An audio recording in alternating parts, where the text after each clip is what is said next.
आज जो हमारे फील्ड मार्शल साहब की मुलाकात अमरीकी सदर डोनाल्ड ट्रंप से होने वाली है और ये पूरी सिचुएशन सर हम देख रहे हैं, आप भी बहुत क्लोजली मॉनिटर कर रहे हैं। मैं तो समझता हूं नेतन्याहू हो, नरेंद्र सिंह मोदी हो या डोनाल्ड ट्रंप हो, ये सब एक ही टीम के लोग हैं। आज जो मुलाकात डोनाल्ड ट्रंप की हमारे फील्ड मार्शल साहब से होने वाली है, व्हाट आर योर एक्सपेक्टेशंस? मेरी नज़र में बहुत इंपॉर्टेंट मीटिंग है, पाकिस्तान के अगले 50 साल इस मीटिंग से डिसाइड हो रहे हैं। आप क्या कहेंगे सर? बिस्मिल्लाहिर्रहमानिर्रहीम, बहुत बहुत शुक्रिया। देखें, पहली बात यह है कि भटियारा है नमाजी तो जरूर है दगाबाजी। ये जो डोनाल्ड ट्रंप साहब अचानक मेहरबान हो रहे हैं, इसके पीछे एक बड़ी भारी कीमत है, वो भी नजर आ सकती है।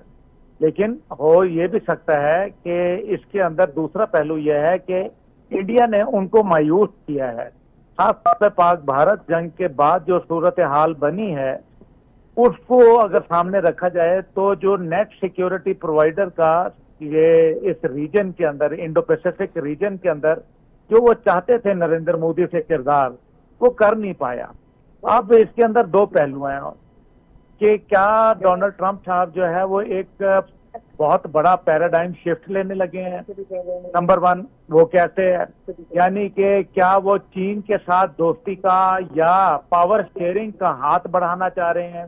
नजर तो यही आ रहा है, क्योंकि एक तरफ जो है उन्होंने जहां 145% ट्रेड टैरिफ पहले चीन के ऊपर लगाया और एक के बाद दीगरे हमले किए और अपनी शख्सियत के मुताबिक जो है लोगों को डराया धमकाया।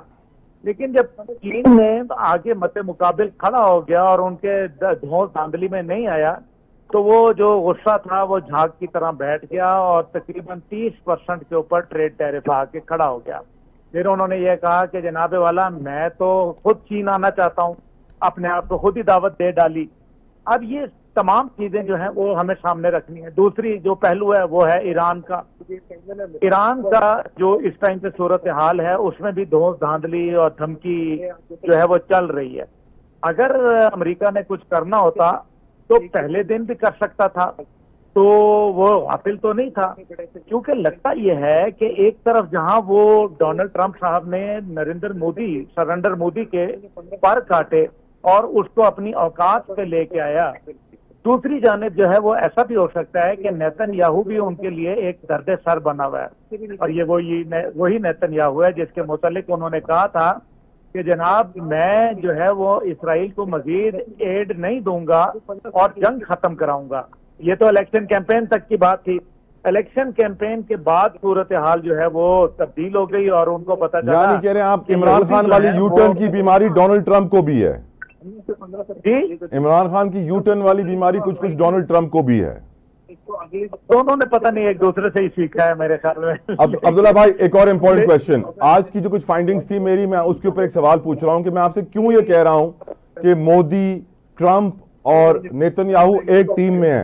सर, हम जानते हैं कि ईरान का चाबहार पोर्ट इंडिया के कंट्रोल में है, हैफा का जो पोर्ट है इजराइल में इंडिया के कंट्रोल में है, और ये दोनों ऐसे पोर्ट है जिनको टारगेट किया जा रहा है, दोनों पे मिसाइल्स भी गिर रहे हैं।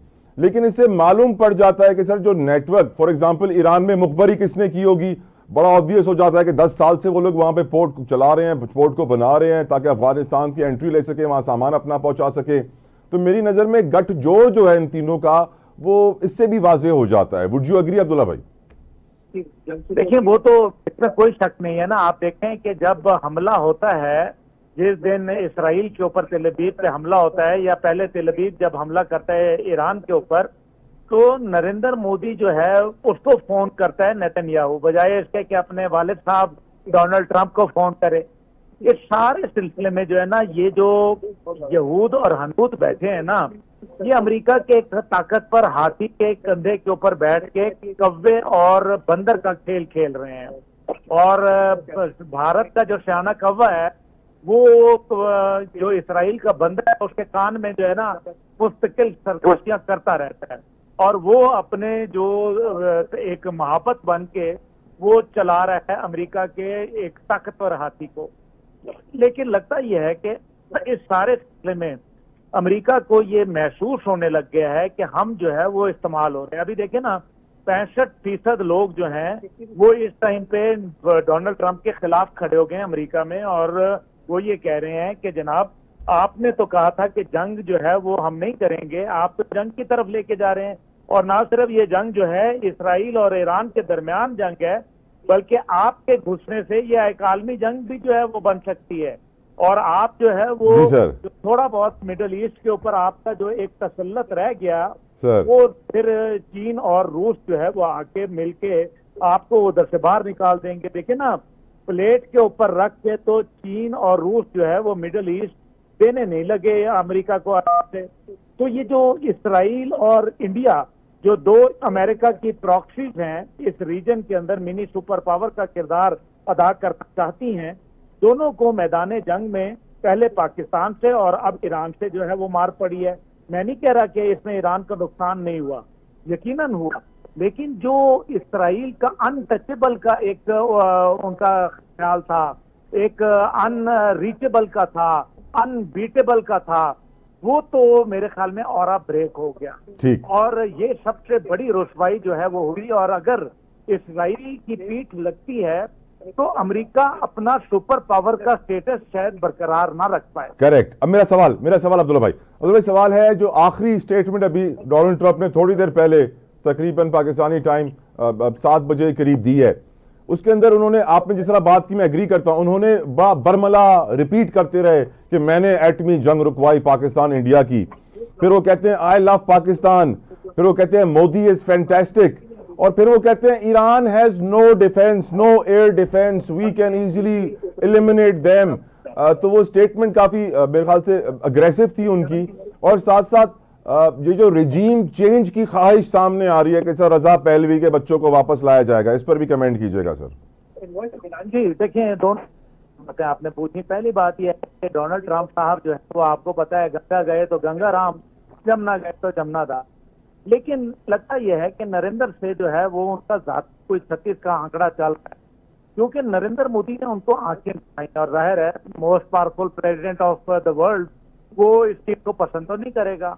इसलिए जरूरत इस बात के ऊपर देखने की है कि G7 में नरेंद्र मोदी ने जो मिलना था वो उन्होंने जो है वो साइडलाइंस में नहीं मिले। दूसरी जानिब जो है वो दौरा मुख्तसर करके चला गया वापस। और तीसरी जानिब जो है वो आप देखते हैं कि उन्होंने 35 मिनट फोन कॉल पे जब बात की तो उसके अंदर नरेंद्र मोदी ने कहा कि मैं तो तीसरे फरीक को मानता ही कोई नहीं हूँ।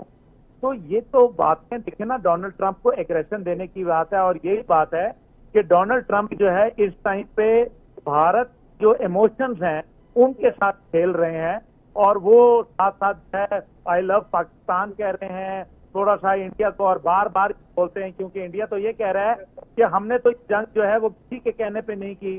तो वो तो ये कहते सर वो सीज फायर का राग ऐसे आलाप रहे हैं जैसे फॉल्स फ्लैग भी उन्होंने ही कराया हो।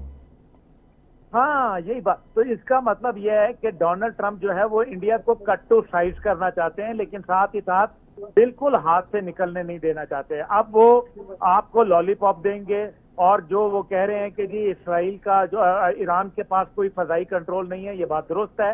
ईरान के पास तो फजाई कंट्रोल नहीं है क्योंकि उनकी एयरफोर्स बड़ी कमजोर है, लेकिन उनके पास एक और फजाई कंट्रोल है जिसको कहते हैं मिसाइल सिस्टम, और वो मिसाइल सिस्टम उनका मजबूत है। और अगर शक होता ना ईरान के पास के न्यूक्लियर नहीं है और उनके पास बिल्कुल सिफर है, उनके पास डर्टी बॉम्ब भी नहीं है, तो ये जो करना चाहते थे ना ये पहले दिन कर चुके होते। इनको ये शक है, इनको ये खतरा है कि ईरान कहीं डेस्परेट होके वो काम ना कर जाए कि जिसके बाद जो है वो एक था इसराइल की कहानी शुरू हो जाए। और दूसरा जो आपने ये कहा रिजीम चेंज का, देखिए जो रजा शाह पहलवी की औलाद है ये वही रजा शाह पहलवी है जिसके ईरान में तेहरान एयरपोर्ट से एक ही सड़क थी पूरे तेहरान में, और वो एयरपोर्ट से लेके शाही जो पैलेस था वहां तक जाती थी, और लोगों को खाने पीने का वहां लाले पड़े थे। और ये $4 बिलियन जो है पर्सिपोलिस पर खर्च कर चुका था, जो उनके आसार कदीमा है। और ये जिसके अंदर अंग्रेजी सीखने की इजाजत जो थी वो सिर्फ बादशाह जो है अपनी फैमिली को और अपने अजीज व अकारिब के अलावा किसी को देता नहीं था, और यही वजह है कि लोग तालीम से वहाँ जो अंग्रेजी तालीम है वहां से महरूम रहे। लेकिन अब का ईरान जो है वो 42-43 साल रेवोल्यूशन के अंदर जो है वो पैदावार है। जिन लोगों के बापों को शहीद कर दिया, को शहीद कर दिया गया। आज अगर रिजीम चेंज होके वो उनके बच्चे आएंगे तो वो क्या इसराइल को तस्लीम करेंगे? वो लानत भेजेंगे। और दूसरी जानिब जो है ये रजा शाह पहलवी जो है ना, ये उससे सिर्फ इतनी सी बात है कि रिजीम चेंज वगैरह तो मुझे लगता है कि नेतन्याहू की हो जानी है, जो भी होगा ईरान के साथ, लेकिन नेतन्याहू अब वजीर आजम नहीं रह पाएगा। देखेंगे चंद दिन में उसके खिलाफ जिस किस्म के मामलात होने वाले हैं वो इंशाअल्लाह ताला उसका अंजाम जो है ना वो कुत्ते का होगा। और ये मेरी दुआ भी है और ये मेरी असेसमेंट भी है। दूसरी जानिब जो है वो अगर आप देखें तो ये जो रजा शाह पहलवी की पहलवी फैमिली है, ये मेरे ख्याल में पहली फैमिली ही रह जाएगी। ये पहली जो है ना, ये कई इस किस्म के, आपको याद होगा कि मिस्र के अंदर जब रेवोल्यूशन आ रहा था और जब मोहम्मद मुर्सी से पहले, तो वो सब कह रहे थे कि जनाब फलाना आ जाएगा, ये आ जाएगा, वो आ जाएगा, लेकिन आए कोई और। तो जब कोई और आता है ना तो फिर वो कुछ अपना ही एजेंडा लेके आता है, वो इनका नहीं आता। और पहली बात यह है कि ईरान के अंदर कोई तब्दीली नहीं आ रही। अगर खुदा ना खासा उनके सीनियर लीडरशिप को अगर शहीद भी कर दिया जाता है तो मेरा ख्याल है ईरान के अंदर बहुत बड़े बड़े कदावर शख्सियात मौजूद हैं और इंशाअल्लाह ताला हर जुल्म को जवाल है। अब्दुल्ला भाई, आखिरी सवाल और ये सबसे मुश्किल सवाल है मेरी नजर में। आज यकीनन डोनाल्ड ट्रंप हमारे फील्ड मार्शल से ये गुजारिश करेंगे कि आप इस जंग में अमेरिका का साथ दें और आप अपनी बेसिस भी हमें इस्तेमाल करने दें, अपनी एयर स्पेस भी हमें इस्तेमाल करने दें। आपके एक्सपीरियंस में, आपकी स्टडीज में, आपकी रिसर्च में, आपकी नजरिए के मुताबिक हमारे फील्ड मार्शल साहब क्या जवाब देंगे सर?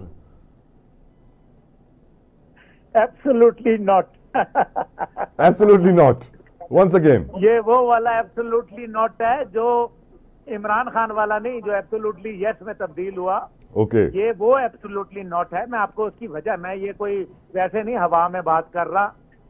ये जब अमेरिका ने कहा कि उनको हॉट परसूट की इजाजत है, पहलगाम के ऊपर उनको करने दो, गुस्सा निकालने दो, जैसे 2019 में निकालने दिया था, तो उस टाइम पे फील्ड मार्शल साहब ने क्या जवाब दिया था? तब वो आर्मी चीफ थे और जनरल थे, तो उनका जवाब क्या था? आप अल्लाह का शुक्र है वो एक जीते हुए फील्ड मार्शल हैं। और ये याद रखें, वो लॉलीपॉप नहीं लेते, वो हाफिज कुरान हैं और वो कुरान की और सुन्नत की रोशनी के अंदर वो सुनते सब की हैं, करते मन की हैं। और आज अगर वो फील्ड मार्शल बने हैं तो वो किसी डोनाल्ड ट्रंप की मेहरबानी से नहीं बने, वो बने हैं। तो उनका एजेंडा तो देखे ना, उनके आने से पहले उनकी जो सुनवाइयां थी वो पीटीआई के लोग क्यों उनको जो है वो उनके पीछे पड़ गए थे? क्योंकि इसराइल और अमेरिका को पसंद नहीं था कि ये शख्स आए। आज जो उनको अचानक आउट ऑफ नोवेयर उन्होंने खाने की दावत दे दी, प्रोटोकॉल दिया, अपनी तमाम जो कमिटमेंट्स थी वो कैंसिल करके उनको दोहराने पे अनप्रेसिडेंटेड बुलाया। ये वो समझ रहे हैं कि वो खाना खाएंगे और करेंगे वो जो अपनी करनी है उन्होंने, और वो उनको मालूम है कि हमने मुस्तकबिल का नक्शा क्या देखते हैं। और अगर मामला जो है वो इसी लेवल पे आ गया है कि डोनाल्ड ट्रंप साहब को पाकिस्तान की जरूरत पड़ गई है, तो बेहतर है कि वो हथियार राखी थे। अगर मैं आपके इस जवाब को रीड बिटवीन द लाइंस की तरह पढ़ूं सर, तो आपने आम अल्फाज में ये कहा है कि फील्ड मार्शल आसिम मुनीर साहब को आप परवेज मुशर्रफ ना समझिए। परवेज मुशर्रफ के साथ तो उनका मुवाजना करें ही ना, तो अच्छा है उनकी बहादुरी में और ना उनके दीनी अकदार के अंदर। बेशक, वो तो उसमें कोई शक नहीं, कोई शक नहीं था। वो एक सूडो कमांडो था और ये एक बहादुर अल्लाह का सिपाही है और मोमिन आदमी है।